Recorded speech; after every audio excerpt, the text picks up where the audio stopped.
Are you getting frustrated that you're spending so much time in the weight room and out on the roads running or the trails, you know, doing training hybrid style, but you're just never making any true progress? You think that you've plateaued. You know, maybe you do have some weeks where you're getting a little bit better, but you know, the next week it's just up and down, and you have this yo-yo effect, and you're getting so frustrated because you're putting in so much work. You think that you're doing everything right. You have all the discipline, all of the grit, you know, your mind is there, but the numbers, you know, on your watch and all those metrics just aren't showing it. Recovery weeks might be something that you need, otherwise known as deload weeks in the lifting world. Because it's not the training itself that makes us better, it's the recovery after the training, you know, where we build back with more endurance or we get stronger. So in this video, I'm going to talk about how to do it just by going over an example of my own week in this phase of my training where I'm in the peaking phase of a marathon build-up hybrid style. And I went 2 weeks really hard and did a 16 and then an 18-mile run with another high intensity session that week. And then this week, week 3 of that phase, I'm taking it easy and I'm reducing volume, and I'll get into detail on that. Also, before I'm going to talk about that, we're going to go over a little bit why it's so important and the big picture methodologies. So, we need to recover from training in 2 big picture ways. We need to recover in between sessions. So I usually recommend that you have no more than 2 hard quality sessions per week.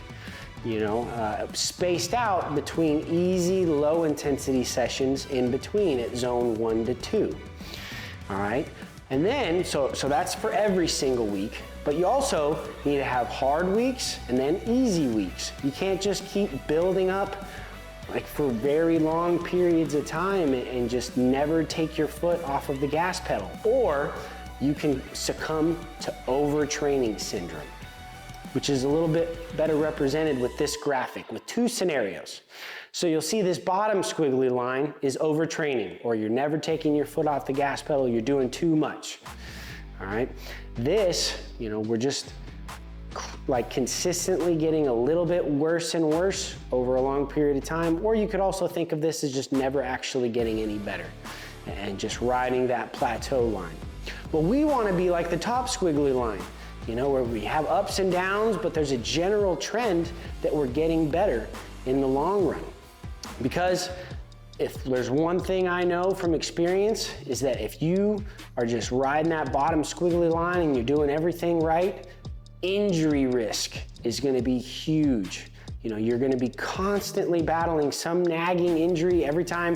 Okay, well, I fixed my Achilles tendonitis in my right foot. Well, as soon as I fix that, well, now I got something going on in my left knee. As soon as I fix that after 3-4 weeks, oh, well, now I've got plantar fasciitis in that foot, and it's just a constant, never-ending stream of overuse injuries, or worse, you know, you get even worse than that. So, recovery week, taper week, deload week, it goes by many names, but it just has some very broad principles. You know, and there's no one specific answer that's going to fit everybody, but generally with your running, you want to lower your weekly volume to around anywhere to 50 to 70% of whatever last week was. So last week for me was 58 miles. This week, I'm lowering my volume. I think it's just over 60%, maybe 33, 34 miles. I program in time, and then I just see how many miles I accumulate that week. Keeps you a little bit more honest. You know, if I'm just going out for an hour run at zone 2, you know, I'm less inclined to go faster versus if I was doing 7 miles at zone 2 and maybe I was in a rush and I was just trying to get home, or you know, or maybe I was going a little bit slower that day. If it was just 7 miles every day for zone 2, well, some days that may take an hour, some days that you're just not feeling good and maybe you're sick, it would take an hour and 15 minutes. And then you're just getting in way more minutes than you need to. So it helps with auto regulation. So we're still maintaining intensity in our recovery week on our running, but usually I just drop the volume about in half. If I'm, for example, lowering it, instead of doing 5 4-minute intervals, I'll just do 3, so it's a little bit more, you know, than 50%. But no matter what, I'm still keeping in the intensity. Instead of 10 miles at marathon intensity last week, I'll be doing just 5 miles this week.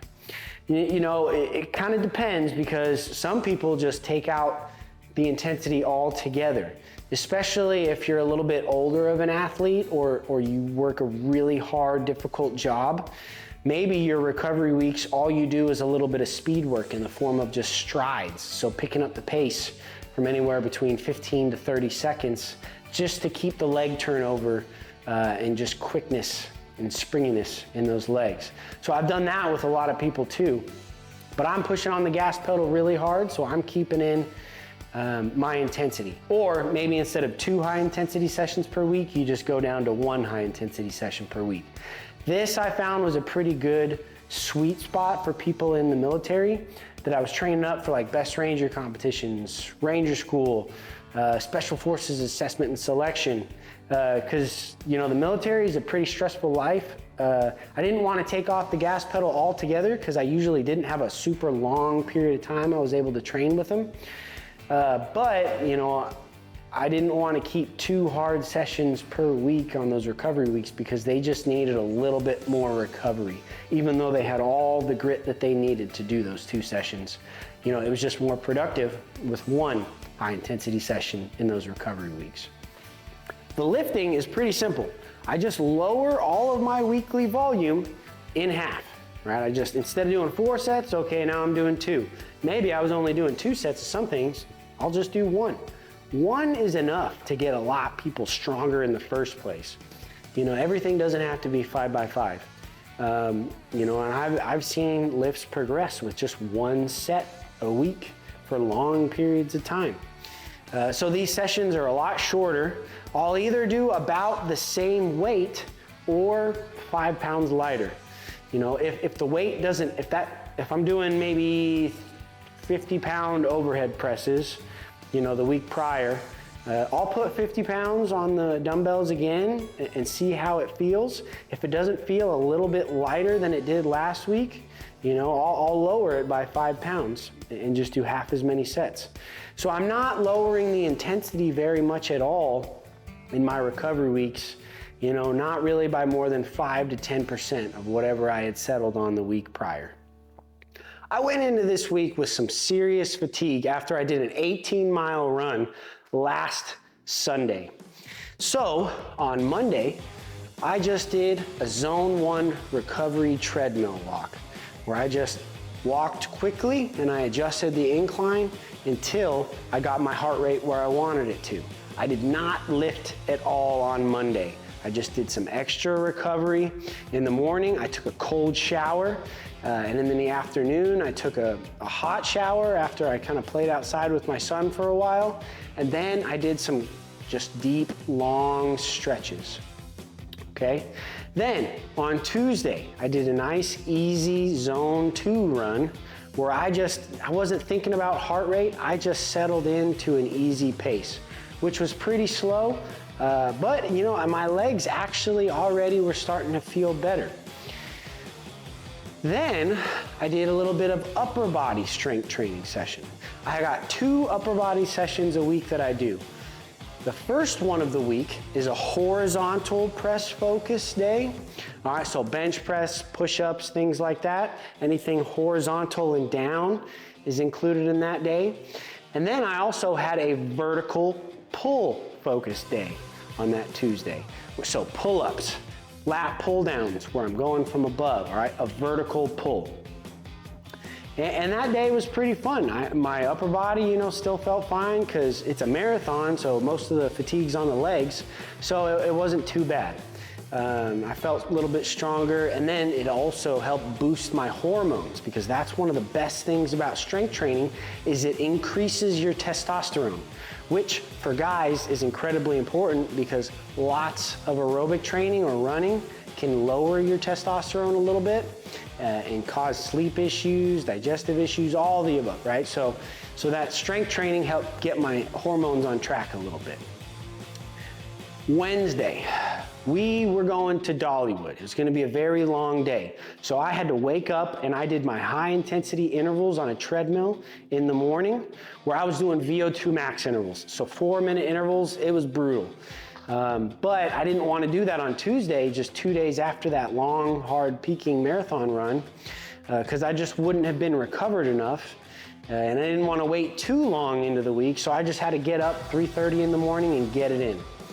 And then, you know, I wanted to consolidate that stress on my legs. I always do my lower body strength training the same day or the day after as my high intensity running, so that I can consolidate the stress on my legs and then truly take it easy on the next few days after that on my legs. So I don't normally recommend this, but I just went straight into a lower body strength session right after my high intensity intervals on Wednesday. But I only did one set of everything because it's better to be consistent with less than it is to be inconsistent with more. So what I wanted to do is I wanted to do that on Wednesday so that this Saturday when I do my next long run, I'd have some time in between to recover. But then next week, if I had skipped that leg strength training day altogether, I'd be extra sore when I did legs, and then that would affect my 20-mile run next week. So I got it in. I felt pretty strong. The run didn't feel great, but I just suffered through it and did those 4-minute intervals. All right, so then this brings us to Thursday. I just did a zone 1 jog out in the Smoky Mountains. It was kind of a flat, area. It could have been a treadmill walk, but I'm able to jog at a zone 1 heart rate, extra easy, like 9.5, 10-minute mile, and just focus on recovery and relaxation. And I didn't do any lifting that day. Today is Friday. Okay, I just did a zone 2 jog, and then this afternoon I'm gonna do my other upper body strength training session, where now I'm gonna focus on vertical pressing, so an overhead barbell press, and then horizontal pulling. All right, so more of a bent over row type focus day. So I'm really looking forward to that one a little bit later today. I'm gonna show you some clips of that. Tomorrow is gonna be, much less volume, but it's still gonna be my long, hard run of the week. And I'm gonna get in 3 or 4 miles warm up, and then instead of long marathon pace tempo bouts, I'm gonna break it up and just do 5 1-mile intervals with a half-mile just rest at zone 2 jogging pace in between. So I'm gonna really have to make sure that I don't go too fast. So I'm probably gonna just do the same pace, if not a hair faster than I achieved on my last run, which was 7:30 per mile at the marathon intensity, right? So I'm not just picking a pace and dying by it. I know what my marathon intensity is, and that heart rate starting out is 150 to 155 beats per minute. It slowly goes up by around 5% per hour. So at the end of the marathon, it's much higher than 150 to 155. But, that's where it starts out at in the first hour. And then I just see what that pace is. And I've been improving on that pace, for the last 3 weeks. So hopefully I'll be a little bit faster tomorrow. So that's all I got for you today. So I'm gonna check in tomorrow on Saturday. Don't turn the video off now. And we're gonna see how much I improved, if I did it all, knock on wood. So check it out. 11 miles done. Absolutely crushed it. All my marathon intensity intervals were in between 720 and 730 pace. And my heart rate was pretty low, around like 150 beats per minute-ish. I'll have to check the details later, but legs were tired, but today I did a little bit something different. I powered up the hills and just coasted down the hills, which kind of like made my legs burn a little bit, but I'm really trying to prepare my legs for the hills, and everything I've been doing so far has been working. But yeah, legs are just tired, but that's just to be expected in this last phase before the taper. So I can't even imagine what they're going to be capable of doing, you know, after in that. You don't feel fresh legs until the final week of your 3-week taper. You just got to put so much fatigue into it to earn a 3-week taper. So who knows, maybe 7:15, 7:20 pace would be pretty awesome to do on the marathon on actual race day. All right. Oh, I'm only going to do 1 set of all my plyometric and hip accessory exercises on my gym session today, just to take it nice and extra easy on the legs. Because like I said before, it's better to be consistent with less than inconsistent with more. So I'm still going to do it. I'm not going to skip it.